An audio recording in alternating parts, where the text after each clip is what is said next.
Just after midnight, a soft scratching came at Daniel Harris's kitchen window. Not frantic. Not loud. A steady rasp. Pause then again. Like someone knocking without knuckles. Daniel muted the television. The room fell quiet, the blue glow of the screen washing over empty furniture. The sound came again, closer now, sharper. His eyes drifted toward the window glass. And stopped. A raccoon stood upright on her hind legs, small paws pressed flat against the window pane. She didn't flinch when the porch light snapped on. Didn't scatter into the dark like wildlife always did. Mud streaked her fur in drying lines. One ear was torn and jagged. Her chest rose and fell in quick, shallow bursts. Beneath the glass, faint brown smears marked where her paws trembled instead of resting. She wasn't begging. She was waiting. "Hey, you need to go," Daniel whispered, lifting a cautious hand. The raccoon dropped to all fours. Took one step back. Then stopped. She turned. Looked straight at him. Stood again. Tapped the glass once. Daniel's pulse jumped. A cold awareness slid into his gut. Whatever she wanted, she was running out of time. He unlocked the door and eased it open. The raccoon didn't rush him. She stepped back slowly, deliberately, eyes tracking his feet, his hands. When he followed, she turned and moved across the yard. Not fast, not fleeing. Measured. Purposeful. Every few steps, she paused and looked back, checking that he was still there. The night felt hollow. No insects. No breeze. Just the distant click of a sprinkler down the street and the soft crunch of Daniel's shoes in damp grass. They reached the far corner of the yard where ivy and fallen branches hid an old storm drain Daniel hadn't thought about in years. The soil around it had sagged inward, having collapsed due to last week's relentless rain. The raccoon stopped at the opening. Then she cried. It wasn't a hiss. It wasn't a growl. It was thin. Broken. Dragged from her chest like something tearing loose. Daniel crouched and swept his phone light into the darkness. Something shifted below. Tiny shapes. Mudslick. Pressed too close together. A faint squeak rose from the drain. Small and desperate. Daniel's breath caught. Raccoon kits. Alive. But wedged deep in the narrow throat of the pipe, half buried beneath packed mud and fractured concrete. One heavy shift, one collapse, and the entire drain could give way. Behind him, the mother hovered so close he could feel her heat.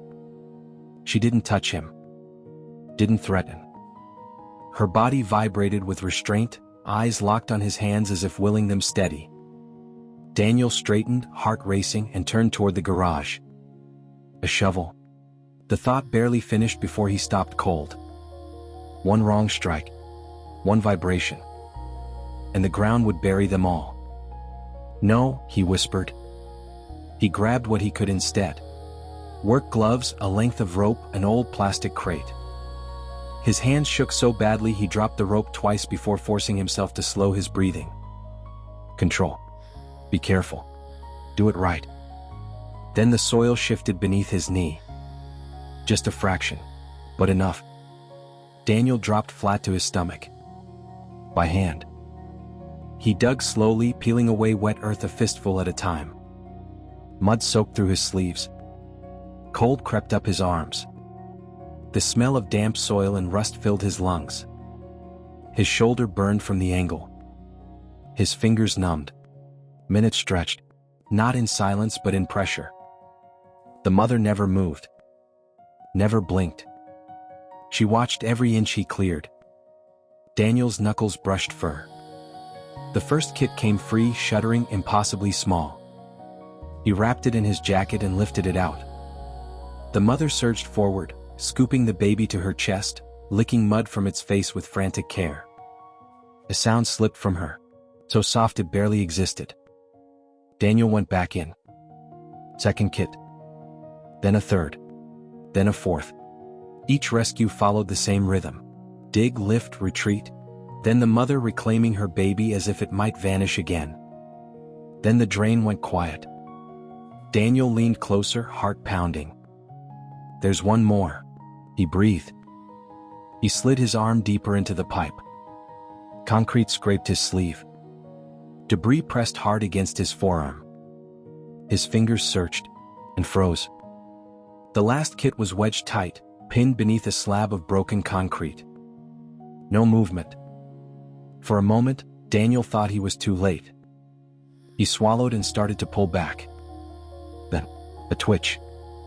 A faint, desperate squeal echoed up the pipe.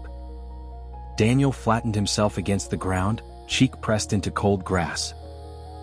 He twisted his wrist, inching deeper, ignoring the sting as concrete bit into his skin. "Easy," he whispered. Not reassurance but a promise to himself. Behind him, the raccoon mother went perfectly still. The space resisted. Mud sloughed loose. His shoulder screamed. Then release. The weight shifted into his palm. Daniel drew his arm back slowly, afraid to breathe. When the kid emerged into the open air, he rolled onto his back, chest heaving, rain-damp grass soaking through his shirt.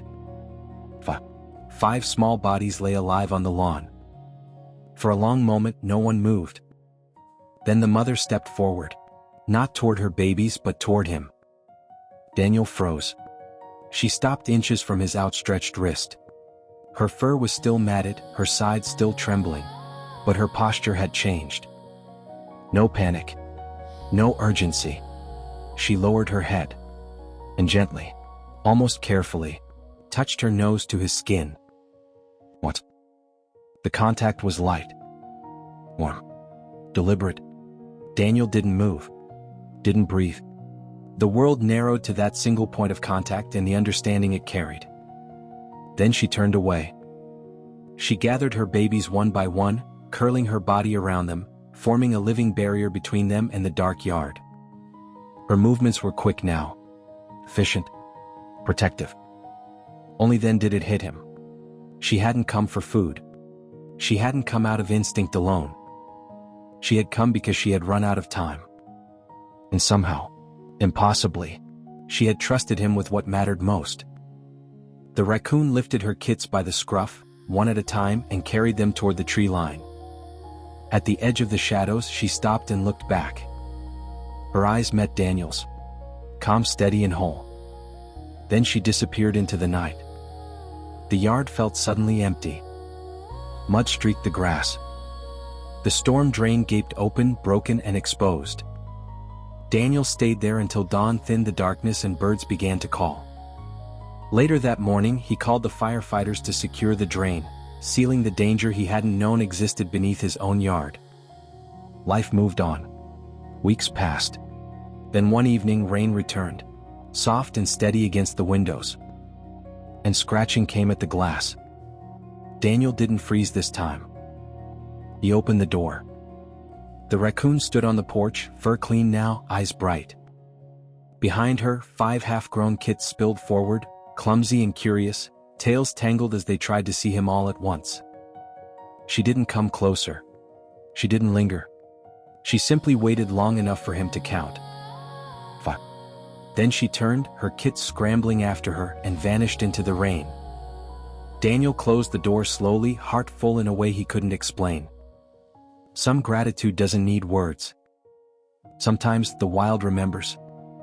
And when it does, it leaves you changed.